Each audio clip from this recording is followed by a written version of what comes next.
Hi friends, నా పేరు సుమంత్. మీరు చూస్తున్నది గ్రూటమ్ యూట్యూబ్ ఛానల్. మన సబ్స్క్రైబర్లో ఒకరైన ఈశ్వరమ్మ అనే వ్యక్తి ఒక కామెంట్ అమ్మాయి కామెంట్ పెట్టింది. యాక్చువల్గా ఏంటంటే అమ్మాయి పెట్టిన కామెంట్ నెట్వర్క్ అనాలిసిస్ గురించి చెప్పండి అని. నెట్వర్క్ అనాలిసిస్లో ఆల్రెడీ నేను లాస్ట్ వీడియోలో థెవెనియన్స్ చెప్పాను, యాజ్ వెల్ యాజ్ అంతకుముందు థెవెనియన్స్ చెప్పాను, వేరే వాళ్ళు కామెంట్ పెట్టింటే. అండ్ మెష్ అనాలిసిస్ గురించి లాస్ట్ వీడియోలో చేశాను. అండ్ ఇప్పుడు వచ్చేసి నోడల్ అనాలిసిస్ గురించి చెప్తాను. అసలు నోడల్ అనాలిసిస్ అంటే ఏంటి అనేది బ్రీఫ్గా. యాక్చువల్గా అయితే నోడల్ అనాలిసిస్ వచ్చేసి దాంట్లో కరెంట్ని మెజర్ చేస్తాం. ఇప్పుడు నేను తీసుకునే ప్రాబ్లమ్స్లో కరెంట్ని మెజర్ చేయొచ్చు, as well as branch currents అని చెప్తాను సింపుల్గా. ఇప్పుడు ఫర్ ఎగ్జాంపుల్ ఇక్కడ చూస్తే కన్నా ఇదొక బ్రాంచ్ అనుకుంటే, ఇప్పుడు ఫర్ ఎగ్జాంపుల్ ఇక్కడ నేనేం చేస్తాను, ఒక సప్లై ఇస్తాను అనుకోండి ఫర్ ఎగ్జాంపుల్. ఇప్పుడు వచ్చేసి ఇప్పుడు నేనేం చేస్తానంటే నెంబర్ ఆఫ్ బ్రాంచెస్ ఎక్కడైతే కనెక్ట్ అవుతాయో ఆ బ్రాంచెస్నే నేను ఇక్కడ నోడ్ అంటాను. ఇక్కడ ఒక నోడ్ ఉంది, ఇక్కడ ఒక నోడ్ ఉంది. అంటే ఫర్ ఎగ్జాంపుల్ బ్రాంచ్ అంటే మీనింగ్ అంటే ఏంటంటే ఒక రెసిస్టర్ కావచ్చు, ఒక కెపాసిటర్ కావచ్చు, ఒక ఇండక్టర్ కావచ్చు, ఒక వోల్టేజ్ సోర్స్ కావచ్చు, లేకపోతే ఒక కరెంటు సోర్స్ కావచ్చు, ఏదైనా కావచ్చు. ఫర్ ఎగ్జాంపుల్ ఇక్కడ నెంబర్ ఆఫ్ పాయింట్స్ R1 అనేది ఒకటి, R2 అనేది ఒకటి, R3 అనేది ఒకటి. సో కాబట్టి ఇక్కడ మీరు కన్నా చూస్తే మొత్తం 3 బ్రాంచెస్ ఒకే చోట కనెక్ట్ అవుతున్నాయి. సో కాబట్టి దీన్ని ఏమంటాం, నోడ్నే ఇంకో రకంగా చెప్పాలంటే జంక్షన్ పాయింట్ అని కూడా అంటాం. సో కాబట్టి ఇది నోడ్. ఇప్పుడు ఏంది, ఒకవేళ మనం నోడ్ అనాలిసిస్ అంటే ఏంటంటే ఇది నోడ్ అనుకుంటే ఈ నోడ్ దగ్గరికి ఏమేమి కరెంట్స్ వస్తున్నాయి, ఏమేమి వోల్టేజెస్ ఉన్నాయి అక్కడ, అండ్ ఆ యొక్క రెసిస్టర్స్ వాల్యూస్ ఎంత, యాజ్ వెల్ as దాంట్లో ఫ్లో అయ్యే కరెంట్ ఎంత. సో కాబట్టి ఈ నోడ్ ఆ పాయింట్ దగ్గర ఉన్నటువంటి వాల్యూస్ మొత్తం మనం క్యాలిక్యులేట్ చేయాలి. సో కాబట్టి ఆ క్యాలిక్యులేషనే మనం నోడ్ అనాలిసిస్. ఆ నోడ్ దగ్గర ఏవేవైతే వాల్యూస్ అయినా ఉన్నాయో అవన్నీ మనం చెక్ చేసి రాసుకొని ఒక రిప్రజెంటేషన్ ఇవ్వడమే మనం నోడ్ అనాలిసిస్. సో కాబట్టి అనాలిసిస్ చేస్తున్నాం ఎక్కడ, నోడ్ దగ్గర. సో కాబట్టి అందుకే దాన్ని నోడ్ అనాలిసిస్ అన్నాం. సో కాబట్టి ఇది ఫ్రెండ్స్ నోడ్ అనాలిసిస్ గురించి. ఇప్పుడు నేను ఏం చేస్తానంటే వీడియోని స్కిప్ చేసుకొని ఒక ప్రాబ్లం వేసుకొని ఈచ్ అండ్ స్టెప్ క్లారిటీగా మీకు అర్థమయ్యే స్లాంగ్లో నేను చెప్తాను ఇప్పుడు. సో కాబట్టి వీడియో అనేది నేను స్కిప్ చేస్తున్నాను ఫ్రెండ్స్. ఇప్పుడు కన్నా చూస్తే కన్నా ఫస్ట్ క్వశ్చన్ ఏమని ఇచ్చాడో చూసుకోండి. Find the V1 in 3 ohm resistor. అంటే V1 కనుక్కోమన్నాడు. 3 ohm రెసిస్టర్లో ఫ్లో అయిన వాల్యూ ఏదైతే ఉంటుందో అది కనుక్కోండి, వోల్టేజ్ అండ్ కరెంట్ వాల్యూస్ కనుక్కోండి అని చెప్పి ఇచ్చాడు బై యూజింగ్ నోడల్ అనాలిసిస్. యాక్చువల్గా నోడ్ అంటే నేను ఇంతకుముందు ఏం చెప్పానంటే ఏవైతే పాయింట్స్ ఉన్నాయో ఆ పాయింట్స్నే మనం నోడ్ అంటాం. నెంబర్ ఆఫ్ బ్రాంచెస్ని కనెక్ట్ అయ్యే పాయింటే నోడ్ అంటాం. సో కాబట్టి నోడ్ దగ్గర మనం అనాలిసిస్ చేస్తున్నాం. ఆ ఏ నోడ్ అంటే V1 అనే నోడ్ దగ్గర. సో కాబట్టి ఇక్కడికి వచ్చేసరికి I2 అనేది కూడా నాకేమవుతుంది, డివైడ్ అయిపోతుంది. యాక్చువల్గా ఇక్కడ నుంచి వచ్చేది I1 వచ్చింది కాస్త ఇక్కడ I2గా అండ్ I3గా స్ప్లిట్ అయిపోతుంది. మళ్ళీ దాని తర్వాత I2 నుంచి మళ్ళీ ఇక్కడికి వచ్చేసిన తర్వాత మళ్ళీ I4 అనేది ఇలా వస్తుంది. I5 అనేది నెక్స్ట్ ఏంది, దాని కాంబినేషన్, దాని మీనింగ్ ఏంటంటే I3 + I4 = I5 అని. అండ్ I1 + I3 = I1 అని కావాలంటే మీరు చెక్ చేసుకోండి ఫ్రెండ్స్. ఈ 2 కరెంట్లు దేనివల్ల వచ్చాయి రా అంటే I1 వల్ల వచ్చాయి. I1 వచ్చేసి స్ప్లిట్ అయిపోయింది. సో కాబట్టి నేను ఇప్పుడు నోడ్ 1 ఇది తీసుకుంటాను. అప్పుడు ఏమవుతుంది, I1 = I2 + I3. I1 అనేది దేనికి ఈక్వల్, I2 ఒకటి, I3 కూడా ఈక్వల్.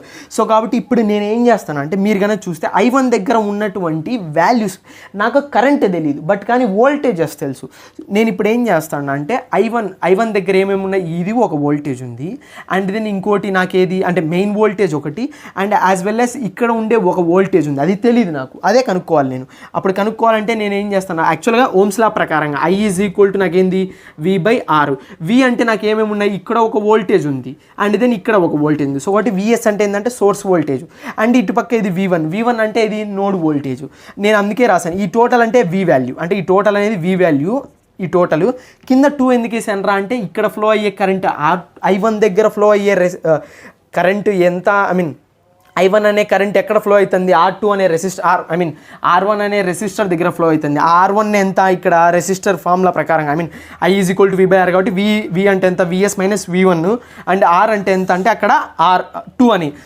సో కాబట్టి ఇది I1 దగ్గర ఫ్లో అయ్యే వోల్టేజ్, ఈ 2 వోల్టేజ్లు అండ్ ఇంకో రెసిస్టర్ బై రెసిస్టర్.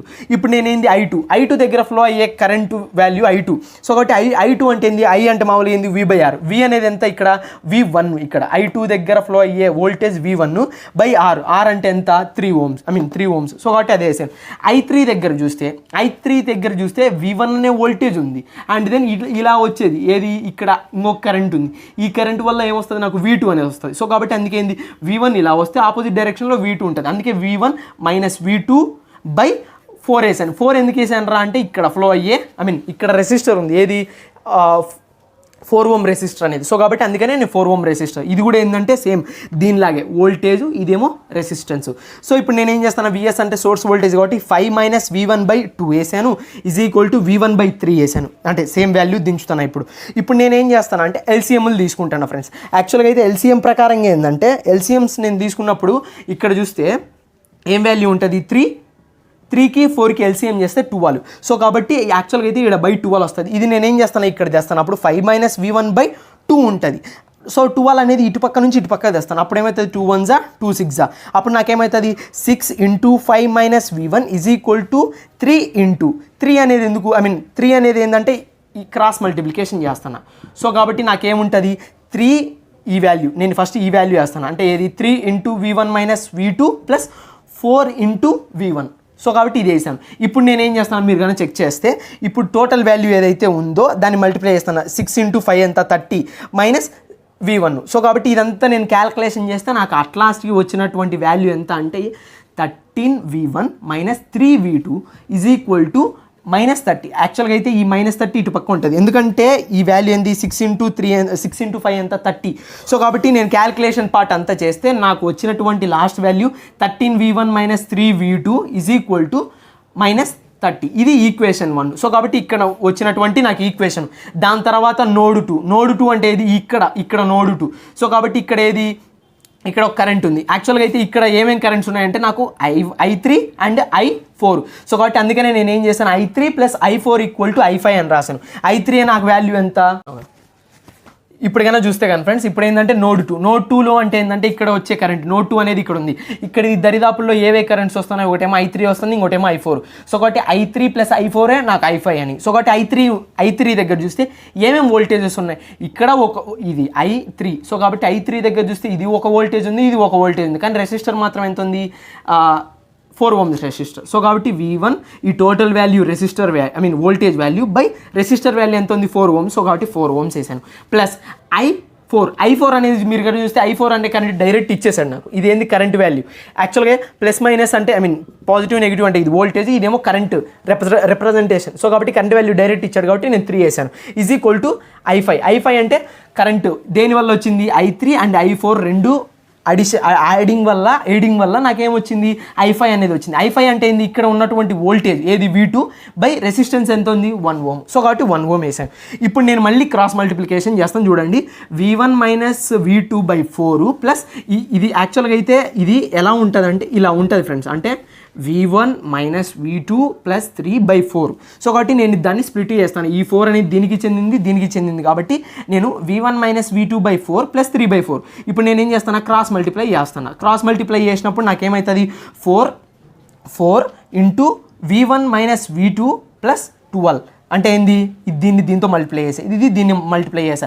బట్ కానీ నాకు కామన్ పాయింట్ ఏంటంటే 4 యాక్చువల్గా అయితే నేను, కాకపోతే మీరు అర్థమయ్యేటట్టు రిప్రజెంటేషన్ ఉండాలి కాబట్టి నేను ఆ విధంగా వేసాను. సో కాబట్టి నాకు ఏమవుతుంది 4 వాల్యూ ఉంటుంది. అప్పుడు నేనేం చేస్తాను, మీరు కన్నా చూస్తే కన్నా క్యాల్కులేషన్లో ఈక్వల్ టు RHS మాత్రం అలానే ఉంచేసి LHS మాత్రమే నేను క్యాల్కులేషన్ చేస్తాను. అదేది 4V1 మైనస్ 4V2 ప్లస్ 12. అది కూడా ఏంటంటే 4ని మల్టిప్లై చేశాను దీంతో ఒకసారి, అండ్ 4ని దీంతో ఒకసారి మల్టిప్లై చేశాను, ప్లస్ 12/4 అనేది ఈక్వల్ టు V1/1. ఇప్పుడు కన్నా చూస్తే దీని నెక్స్ట్ పార్ట్ ఇది ఫ్రెండ్స్. 4V1ని నేను ఇప్పుడు ఏం చేస్తాను, మల్టిప్లై చేశాను. ఇక్కడైతే 4 ఉంది కదా, డినామినేటర్లో 4ని నేను ఈ RHS పంపించా. RHSలో అప్పుడు ఏమవుతుంది, అది 4V1 minus 4V2 plus 12 equal to 4V2. So కాబట్టి డినామినేటర్లో ఉన్న 4ని అటు పక్క పంపించేసాను RHSకి, అప్పుడు నాకు వాల్యూ వచ్చేసింది. దాని తర్వాత ఇప్పుడు ఏంటంటే ఈ 4V2 ఏదైతే ఉందో ఈ టోటల్ వాల్యూ నేను LHSకి పంపిస్తాను. అప్పుడు ఏమవుతుంది 4V1 minus 4V2 minus 4V2. So కాబట్టి ఇది రెండు ఏముంది, పాజిటివ్ నెగిటివ్ ఏంది, దాని మీనింగ్ మైనస్ ఆఫ్ మైనస్ ఏంది ప్లస్. సో కాబట్టి అడిషన్ చేశాను, అప్పుడు ఎంత 4v2 ఏమవుతుంది 8v2 అవుతుంది. సో కాబట్టి ఇప్పుడు నేను ఏం చేస్తాను, 4v1 minus 8v2 is equal to -12. -12 ఏంది, ఇటుపక్క ఉన్నటువంటి అంటే RHSలో ఉన్నటువంటి -12 LHSలో ఉన్నటువంటి -12 RHS పంపించాను, అప్పుడు ఏమవుతుంది +12 ఉండేది కాస్త -12 అయిపోయింది. సో కాబట్టి అట్ లాస్ట్కి ఇది నాకు సెకండ్ ఈక్వేషన్. సో కాబట్టి అదే వేసాను 4v1 minus 8v2 is equal to -12 అనేది second equation by using equation 1 and 2. So కాబట్టి ఇదేమో ఈక్వేషన్ 2 అండ్ దెన్ ఈక్వేషన్ 1 వచ్చేసి నాకు ఇది ఫ్రెండ్స్. సో కాబట్టి ఇది ఈక్వేషన్ 1ని ఈక్వేషన్ 2ని డైరెక్ట్ క్యాలిక్యులేటర్లో వేస్తే మీకు వచ్చేస్తాయి. అంటే కరెంట్స్ అనేవి ఒకవేళ రాకపోతే కింద కామెంట్ సెక్షన్లో కామెంట్ పెట్టండి. ఆ యొక్క ఈక్వేషన్ని కూడా ఎలా క్యాలిక్యులేట్ చేయాలి వితౌట్ క్యాలిక్యులేటర్తో అనేది నేను మీకు చూపించేస్తాను. అండ్ దెన్ బై యూజింగ్ ఈక్వేషన్స్ని కానీ క్యాలిక్యులేట్ చేస్తే voltage values V1 and V2 వస్తుంది. బట్ కాకపోతే మనకు కావాల్సింది ఏంటంటే ఫైండ్ ద V1 వాల్యూ అంటే V1లో వోల్టేజ్ కనుక్కోమన్నాడు కాబట్టి నాకు క్యాలిక్యులేట్ చేసింటే V1 ఈక్వల్ టు -2.2 volts వచ్చింది.